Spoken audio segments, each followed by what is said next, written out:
Hello students, स्वागत है आपका हमारे यूट्यूब चैनल में। ये लेक्चर नंबर 5 है इंडो इस्लामिक और जीके का। इसके पहले का लेक्चर आपने अगर नहीं देखा है तो चैनल पे आपको मिल जाएगा। तो चलिए आइए बिना देरी के शुरू करते हैं, ठीक है, चूँकि इसमें टाइम लगेगा, ठीक है। तो हम लोगों ने ऑलरेडी क्या क्या पढ़ चुका है, हम लोगों ने पढ़ लिए हैं हम लोग क्या पढ़ लिए हैं, आई थिंक हम लोग पढ़ चुके हैं 4 इमाम के बारे में इसके पहले वाले वीडियो में, ठीक है। 4 इमाम बोल रहा हूँ, 4 खलीफा के बारे में। इसमें हम लोग क्या पढ़ेंगे, कुरान और हदीस के बारे में पढ़ेंगे, साथ ही 4 इमाम के बारे में पढ़ेंगे, ठीक है। और आपको थोड़ा सा ना जान के इंटरेस्टिंग होगी कि 4 ही फरिश्तों के बारे में पढ़ना है, एंजल्स के बारे में पढ़ना है, ठीक है। और 4 ही है ना बुक्स के बारे में पढ़ना है, आसमानी किताबों के बारे में पढ़ना है, ठीक है। तो है ना, काफ़ी ज़्यादा सिमेट्री है इन सारी चीज़ों में, आसानी से आप याद कर सकते हैं। तो चलिए आइए सबसे पहले कुरान शरीफ के बारे में कुछ चीज़ें देखते हैं हम लोग, ठीक है। सबको पता है कुरान शरीफ जो है हज़रत मोहम्मद मुस्तफ़ा सल्लल्लाहु अलैहि वसल्लम पे नाजिल हुई है और ये आखिरी आसमानी किताब है ना, लास्ट है ना बुक। तो लास्ट ये आसमानी किताब है। इसके पहले बहुत सारी किताबें आई हैं, सिर्फ 4 का जिक्र मिलता है, तौरेत, ज़बूर, इंजील और ये कुरान, ठीक है। और कुरान शरीफ की सबसे जो पहली सूरह जो नाजिल हुई थी, फर्स्ट सूरह जो था है ना, दैट वाज अल अलक, ठीक है। और उसकी सबसे पहली, जाहिर सी बात है, जिसका सबसे पहली आयत जो आई होगी उसी का पहला आयत आया होगा। तो जो पहला आयत है वो इकरा बिस्मिक रब्बिक, ठीक है, इस इकरा बिस्मि रब्बिक। तो सबसे, अगर आपसे ये क्वेश्चन आ चुका है ऑलरेडी, बिलीव मी, ये क्वेश्चन ऑलरेडी आ चुका है कि पहला जो आयत नाजिल हुई थी वो कौन है। द फर्स्ट आयत वाज रिवील्ड वाज, ऑप्शन दिया हुआ था, तो इकरा बिस्मि रब्बिक, ठीक है। अच्छा, ये कब रिवील हुई थी, है ना, कब मोहम्मद सल्लल्लाहु अलैहि वसल्लम कब रिवील हुई थी। तो मैंने बताया था मोहम्मद सल्लल्लाहु अलैहि वसल्लम की मदनी ज़िंदगी बताते समय कि 610 एडी में गारे हिरा में ये नाजिल हुई थी। टोटल जो सिपारा हैं या फिर जुज, यहाँ पर चैप्टर पता नहीं क्यों वर्ड यूज़ कर रहा है, वो कितने हैं, 30 हैं, ठीक है। 30 पारे हैं, सबको पता है कुरान में। अल अलग, ठीक है, पहली सूरत थी और जो कहाँ नाजिल हुई थी, मक्का में। तो अगर पूछे कि मक्का में नाजिल होने वाली पहली सूरह, तो अल अलग, ठीक है। लेकिन मदीना में जो नाजिल होने वाली जो पहली सूरह है वो है अल मुतफ़्फ़िफ़ीन, ठीक है। और ये टाइम भी दिया हुआ है कि 622 एडी में, है ना, 622 एडी में हिजरत के बाद, है ना, मोहम्मद सल्लल्लाहु अलैहि वसल्लम पे रिवील हुई थी, ठीक है। तो 2-3 चीज़ें मैंने बताया कि टोटल 30 पारे हैं, ठीक है। सबसे पहला जो आयत आया था, अल अलग आया था, वो मक्का में आया था, ठीक है। और मक्का में आने वाला सबसे पहला सूरह है। पहली जो आयत आई थी वो इकरा बिस्मि रब्बिक, ठीक है। और सबसे पहली जो सूरह आई थी मदीना में वो 622 एडी में आई थी, उसका नाम है सूरह का अल मुतफ़्फ़िफ़ीन, ठीक है। अच्छा, अब आगे देखते हैं। सबको पता है कि ये तो जो कुरान पढ़ता होगा उसको अच्छे से पता होगा कि कुरान में टोटल 114 सूरह हैं, ठीक है। उसमें से जो 90 सूरह हैं वो है मक्की सूरह। और सवाल आता है कि मक्की सूरह क्या है। तो देखिए, जो भी सूरह है ना मक्का में नाजिल हुई उसे मक्की सूरह बोलते हैं, ठीक है। तो 114 में से 90 कितने हैं, मक्की सूरह हैं। बाकी की जो 24 सूरह है, ठीक है, वो मदनी सूरह है, ठीक है। मदनी सूरह है मतलब क्या, कि मदीना में नाजिल हुआ है, ठीक है। तो 2 तरह के मतलब सूरह आप कह सकते हैं कि मक्की और मदनी। फ़र्क क्या है सर दोनों में, ये मक्का में नाजिल हुआ है, रिवील हुआ है, और ये मदीना में, ठीक है। याद रहेगा ये बात। अच्छा, सबसे जो छोटी सूरह है वो सूरह कौसर है। यहाँ पर वर्ड दिया हुआ है, मैं बता दे रहा हूँ। आयत कितने हैं, 3 आयत हैं टोटल इसमें। सूरह कौसर में टोटल 3 ही आयत हैं। और सबसे जो लॉन्गेस्ट सूरह है दैट इज़ सूरह बकरा। इसमें वर्ड दिया 650, मैं बता दे रहा हूँ आयत 286 आयत टोटल हैं। चूँकि मैं खुद पढ़ता हूँ, है ना, मैं खुद भी देख रहा हूँ, ठीक है। पढ़ना चाहिए, बहुत अच्छी चीज़ है पढ़ना, ये तो जाहिर सी बात है, कोई भी मुसलमान है तो उसको ये पढ़ना चाहिए। देखो, कुरान को नाजिल होने में टोटल 23 साल लगे थे, ठीक है, 23 ईयर्स लगा था। और ये मैं ऑलरेडी बता चुका हूँ कब से कब तक नाजिल हुआ था, 610 AD टू 632 AD। ठीक है, ये था कुरान के बारे में। ठीक है, इसके अलावा भी बहुत सारी चीज़ें हैं, है ना, कुरान शरीफ के बारे में। हिंदी वाले वीडियो में मैंने देखा है कि वहाँ पर कंटेंट ज़्यादा दिया हुआ था, तो मैंने वहाँ पर ज़्यादा बताया भी है। तो अगर आप वो रेफ़र करना चाहते हैं तो यू कैन रेफ़र, प्लेलिस्ट में मिल जाएगा। और हाँ, ये 5वां लेक्चर है, इसके पहले का जो लेक्चर अगर आपने नहीं देखा है तो चैनल के प्लेलिस्ट पे जाइए और आपको मिल जाएगा, देख लीजिए। I will try to finish this Indo Islamic culture in up to 10 lectures, है ना। उससे कम ही मैं कर दूंगा, उससे ज़्यादा मैं नहीं होने दूंगा। ठीक है, और आपको पता है 20 मिनट का मैं लेक्चर बनाता भी हूँ, काफ़ी मतलब टाइम कंज्यूमिंग नहीं, मतलब है ना, कम टाइम में ज़्यादा चाहता हूँ आपको डिलीवर हो जाए कंटेंट, ज़्यादा से ज़्यादा चीज़ें आपको कम समय में मैं बता दूँ। ठीक है, कुरान के बारे में हम लोग जान चुके हैं। ठीक है, अब जानते हैं हम लोग हदीस। ठीक है, अब देखिए हदीस या फिर ट्रेडिशंस का क्या मतलब होता है। सेइंग, डूइंग,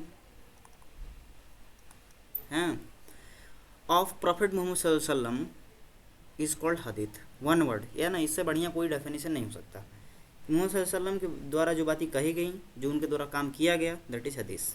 ठीक है, हदीस is the Arabic word for speech, report, account, narrative. ठीक है, it is the record of words, actions, movements, activities and the soundless endorsement of हजरत मोहम्मद मुस्तफ़ा सल्लल्लाहु अलैहि वसल्लम, the last profit of Islam.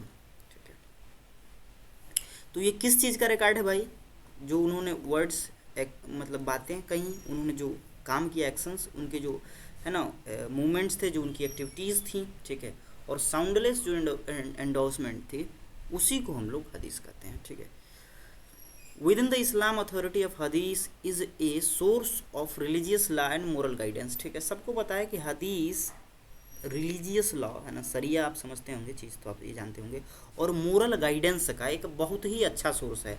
और ये एक ऐसा सोर्स है विच हेल्प्स अस, है ना, to understand Quran very well. ठीक है, it ranked second only to that of the Quran. ठीक है, which Muslim hold to be the word of Allah revealed to his messenger Hazrat Mohammed Mustafa सल्लल्लाहु अलैहि वसल्लम। ठीक है, तो मतलब अगर धार्मिक किताबों में, धार्मिक जो रिलीजियस बुक्स हैं, स्क्रिप्चर्स हैं, उनमें अगर इस्लामिक स्क्रिप्चर्स की बात की जाए तो कुरान के बाद हदीस का दूसरा स्थान आता है। ठीक है, जाहिर सी बात है, कुरान जो है अल्लाह की किताब है, अल्लाह के मतलब वर्ड है, जो हज़रत मोहम्मद मुस्तफ़ा सल्लल्लाहु अलैहि वसल्लम पे नाजिल हुआ है। और इसके बाद जो सबसे इम्पॉर्टेंट या फिर सबसे हाँ पाक किताब कहा जाए तो वो है हदीस। ठीक है, और ये किस पे नाजिल हुआ, हदीस किस पे नाजिल हुआ बोला हूँ, कुरान किस पे नाजिल हुआ, मोहम्मद सल्लल्लाहु अलैहि वसल्लम पे। ठीक है, हदीस were evaluated and gathered into large collection during 18th एंड 19th सेंचुरी। तो ये कब कलेक्ट किया गया, कब कलेक्ट किया गया भाई, है ना, गेदर्ड कब किया गया, तो ये 18th और 8th और 9th सेंचुरी, 18th में बोल रहा हूँ, 8th और 9th सेंचुरी में, है ना, ये कलेक्ट किया गया, which is after a long generation of death of Hazrat Muhammad Mustafa Sallallahu Alaihi Wasallam. The hadiths are still viewed as traditional Islamic school of jurisprudence and as an important tool for understanding Holy Quran and other matter of jurisprudence. ठीक है, तो जो भी न्याय से related मामला होता है, जो लॉ लीगैलिटी की जो मामला होती है, जो मोरल गाइडेंस का मामला होता है, ठीक है, वो उसी को मतलब जस्टिफाई करने या फिर उस चीज़ को समझने या फिर उसको अप्लाई करने, जैसे मान लीजिए समाज है, सोसाइटी है, तो उसमें तरह तरह के प्रॉब्लम्स आते हैं, तो उसका निपटारा कैसे किया जाता है, तो थ्रू हदीस किया जाता है। ठीक है, और ये एक ऐसा सोर्स भी है जो कुरान को समझने में हेल्प करता है। ठीक है, और देखिए जो प्रैक्टिस में जो हदीस मतलब हैं सबसे ज़्यादा फेमस, उनका नाम कुछ यहाँ पर मेंशन है, सही अल बुखारी, सही मुस्लिम, सबसे ज़्यादा तो बेसिकली इन्हीं दोनों का नाम आपने सुना होगा। इसके अलावा भी आपने सुना होगा, है ना, सुनन अबू दाऊद, है ना, मलिक्स मुवत्ता, ठीक है, अल तिरमिद, इब्न माजा। ठीक है, और अभी इसके बारे में, है ना, हम लोग थोड़ा देर बाद में ये देखिएगा, ये वर्ड फिर से आएगा। ठीक है, वेट ए सेकेंड। तो कुरान हदीस के बारे में हम लोग कंप्लीट पढ़ चुके हैं। ये स्लाइड भी आप स्क्रीनशॉट लेते रहिए, it will help you a lot in preparing for your exams. कुछ दिन बचा हुआ है तुम्हारे एग्जाम्स में। अब मैं देख रहा हूँ है ना, स्टूडेंट्स इधर उधर की वीडियो देखते हैं, सब काम की जो वीडियो वो नहीं देखते हैं, बट खैर है ना, उस वो भी समझ में आ जाएगा लोगों को। तो इमाम, सबसे पहले जो इमाम हैं फर्स्ट, 4 इमाम में से मैंने बोला ना टोटल कितने इमाम हैं, है ना, तो सबको पता है टोटल 4 इमाम्स हैं। ठीक है, पहले इसमें अबू हनीफा, ठीक है, सबसे ज़्यादा फॉलोअर या मानने वाले, इनके फॉलोअर बोल रहा हूँ, सबसे ज़्यादा मतलब इन्हीं को मानने वाले मतलब हैं अभी तक। ठीक है, यहाँ पर और भी चीज़ें है ना लिखी हुई होंगी, चलिए पढ़ते हैं। सबसे पहले कब पैदा हुए थे, 699 AD में पैदा हुए थे। कूफा है ना, कूफा कहाँ पे है, बगदाद में है, इराक़ में है, राइट, इराक़ में है। ठीक है, इराक़ का एक शहर है, सिटी है कूफा। ठीक है, और ये उमैयद कैलिफेट का उस समय मतलब ये मतलब उस समय इन्हीं का शासन था, है ना, उमैयद जो शासक था उन्हीं का शासक था, उस टाइम पे शासन था। ठीक है, राइट। इनका इंतकाल कब हुआ, डाइट कब हुआ, 767 AD में। ठीक है, बगदाद, अब्बासिद खलीफत, है ना, उमैयद के बाद जब अब्बासिद आ गया तब इनका डेथ हुआ था। 18वीं सेंचुरी सुन्नी मुस्लिम थियोलॉजियन है। तो पता है थियोलॉजियन को पता है आपको, मतलब थियोलॉजियन का मतलब क्या होता है, किसी धर्म के बारे में है ना ज्ञान रखने वाले को थियोलॉजियन बोलते हैं। तो ये सुन्नी थियोलॉजियन है, ठीक है, 18वीं सेंचुरी के, और सबसे फेमस है, बहुत फेमस है, और यही फाउंडर हैं हनफी स्कूल ऑफ ऑर्थोडॉक्स।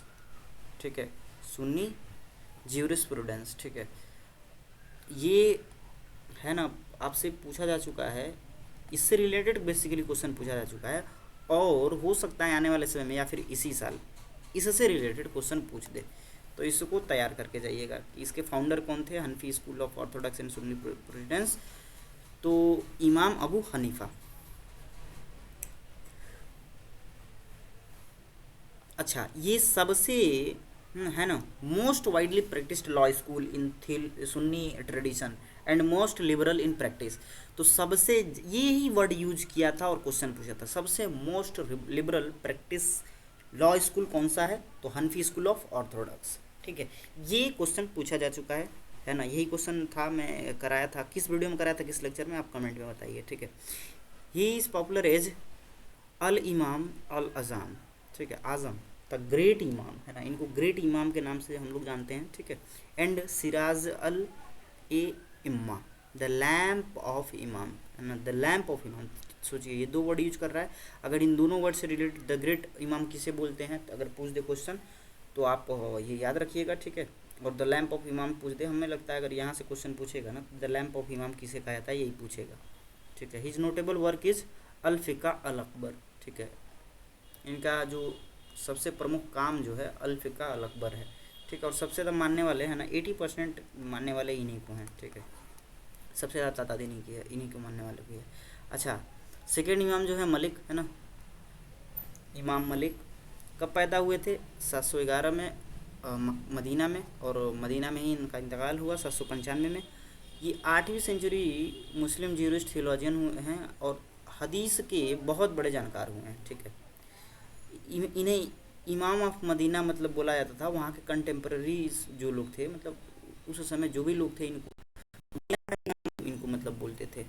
ठीक है, और founder of one of the 4 Orthodox legal school of Sunni law, है ना, द मालिकी राइट।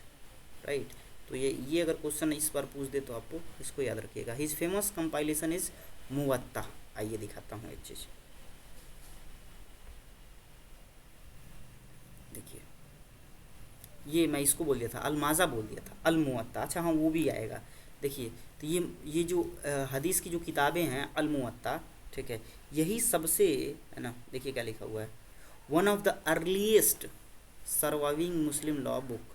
ठीक है, जो सबसे पुरानी मुस्लिम सर्वाइवल जो हदीस है ये अल मुवत्ता है। ठीक है, तो ये मलिक साहब की है ना, इमाम मलिक का, है ना, तो ये नाम याद रखिएगा। ठीक है, हमारे दूसरे इमाम हुए हैं। और आइए पढ़ते हैं अब अपने तीसरे इमाम के बारे में। ठीक है, तो इजिप्ट में गाजा में ये पैदा हुए थे 767 में, 820 में इनका इंतकाल हुआ वहीं इजिप्ट में। ठीक है, अब आगे देखिए, ठीक है, चूँकि ये 2 सेंचुरी में रहे हैं, है ना, 8वीं में भी और 9वीं में भी। तो 18-19 सेंचुरी के अरब मुस्लिम थियोलॉजियन ये हुए हैं, राइटर भी हुए और बहुत बड़े स्कॉलर भी हुए हैं। ठीक है, तो इनके बारे में मतलब छोटा मोटा इंट्रो लिखा हुआ है। रिफर टू एज, है ना, शेख अल इस्लाम, इनको शेख अल इस्लाम कहा जाता है। ठीक है, the first contributor of the principle of Islamic jurisprudence, है ना, उसूल अल फिक्र, है ना। ये अगर वर्ड लिख के अगर पूछ दे, है ना, कि ये कंट्रीब्यूटर कौन हुए हैं, तो इनका नाम आप याद रखिएगा। तो अपने तीसरे इमाम है साफ़ई। ठीक है, अच्छा, founder of the Shafi'i school of fiqh. ठीक है, तो साफ़ई स्कूल ऑफ फ़िक्र के सब फाउंडर भी कौन है, यही है। नाम से ही चूँकि ये आसानी से पता चल जाता है। He was the most prominent student of इमाम मलिक, है ना। देखिए इमाम मलिक के ये क्या रहे हैं, स्टूडेंट रहे हैं और सबसे प्रोमिनेंट स्टूडेंट रहे हैं। And he also serve as the governor of Nazar, जो नज़ार सिटी है वहाँ के गवर्नर के तौर पे भी इन्होंने काम किया है। ही अथॉर्ड मोर देन 100 बुक्स, सोचिए 100 से भी ज़्यादा किताबें इन्होंने लिखा है। ठीक है, उनमें से जो सबसे इम्पॉर्टेंट है उनका नाम लिखा हुआ है अल रिसाला, ये पूछा जा चुका है। ठीक है, प्रीवियस ईयर क्वेश्चन है। द बेस्ट बुक, है ना, the best known book by al Shafi'i in which he examine the principle of jurisprudence, है ना। तो जो न्याय के जो भी मतलब मामला हुए हैं, ठीक है, जस्टिस वाले जो भी मामले हुए हैं उनका इनमें जिक्र मिलता है। और ये सबसे बेस्ट बुक है इनके द्वारा लिखी गई, है ना, Kitab al Umm, his main surviving text on Shafi'i fiqh. ठीक है, al Shafi'i is credited with creating the essentials of science of fiqh, the system of Islamic jurisprudence. He designated the 4 principal sources or components of fiqh which in order of importance are.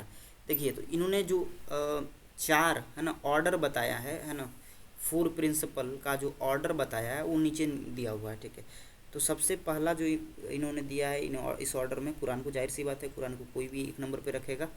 ठीक है, then at the second position hadith, and at the third position ijma, और at the fourth position qiyas. ये कियास का मतलब क्या है, the method of analogy और लाइकनेस, है ना, किस चीज़ को कैसे आप एनालॉगी लगाते हैं। और ये इजमा का मतलब क्या है, कंसेंस क्या लिखा हुआ है यार, consensus of the Orthodox Muslim community. ठीक है, और यहाँ पर हदीस के बारे में लिखा है the collection of words, action and the silent approval of Muhammad सल्लल्लाहु अलैहि वसल्लम together with the Quran, this makeup revealed sources.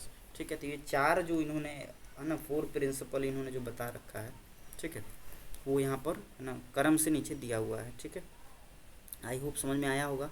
ठीक है, देखिए अब पढ़ लेते हैं अपने चौथे इमाम के बारे में। तो देखिए 4th इमाम सबको पता है ना, नहीं पता है तो मैं बता दे रहा हूँ, है ना। इमाम हम्बल रज़ियल्लाहु अन्हा, ठीक है, कब पैदा हुए थे, 780 में, बगदाद में, इराक का जगह है, सबको पता है, ये किसको नहीं पता होगा 1855 में इनका इंतकाल हुआ, बगदाद में ही, है ना। और 18th-19th सेंचुरी के अरब मुस्लिम ज्यूरिस्ट थियोलॉजियन हुए हैं, है ना, एस्थेटिक एंड हदीस ट्रेडिशनल, है ना। तो हदीस के बहुत बड़े ये भी जानकार हैं। जाहिर सी बात है कोई भी इमाम होंगे तो हदीस के सबसे बड़े जानकार, तो मतलब अच्छे जानकार होंगे ही। Refer to as Ibn Hanbal और अहमद इब्न हम्बल। ठीक है, तो इनको किन नाम से जाना जाता है, तो यहाँ पर 2 नाम लिख रखा है, इब्न हम्बल और Ahmad Ibn Hanbal. Ibn Hanbal is also honoured as the founder of, है ना, Hanbali school of Sunni jurisprudence which is one of 4 major orthodox legal school of Sunni school of legal school of Sunni Islam. तो जो सुन्नी इस्लाम है, ठीक है, उसमें जो सबसे 4 मेजर ऑर्थोडॉक्स लीगल स्कूल हुए हैं उनमें से एक फेमस स्कूल, है ना, हनबली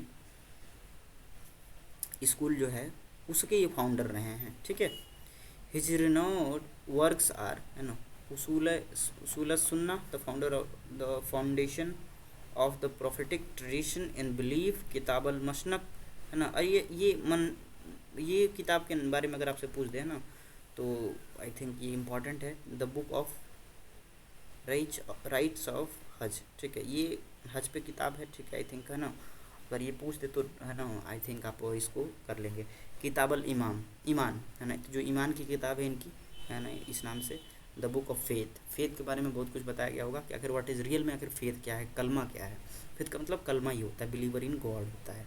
तो उसके बारे में ये देखिए बहुत, मतलब ये हमको लग रहा है ना, ये काफ़ी मतलब फेमस ये काम की चीज़ है ना। अगर इन तीनों में से है ना, इनके तीनों किताबों में से तीनों अगर इनके काम से अगर सवाल पूछे तो आप बता दिए। उसूल सुन्ना, फाउंडेशन ऑफ प्रोफेटिक ट्रेडिशन, ठीक है, इन बिलीफ। तो जो प्रोफेटिक ट्रेडिशन है ना, हदीत है, उस पर ये किताब है, और ये हज पे किताब है, और ये फेथ है ना, अल्लाह पे ईमान पे किताब है, ठीक है।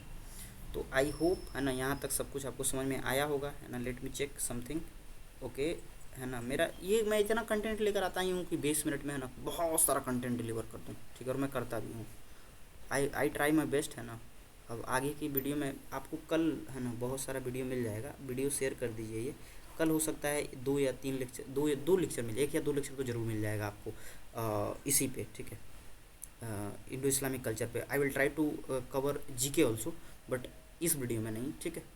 ये पहले कंप्लीट हो जाए देन, ठीक है।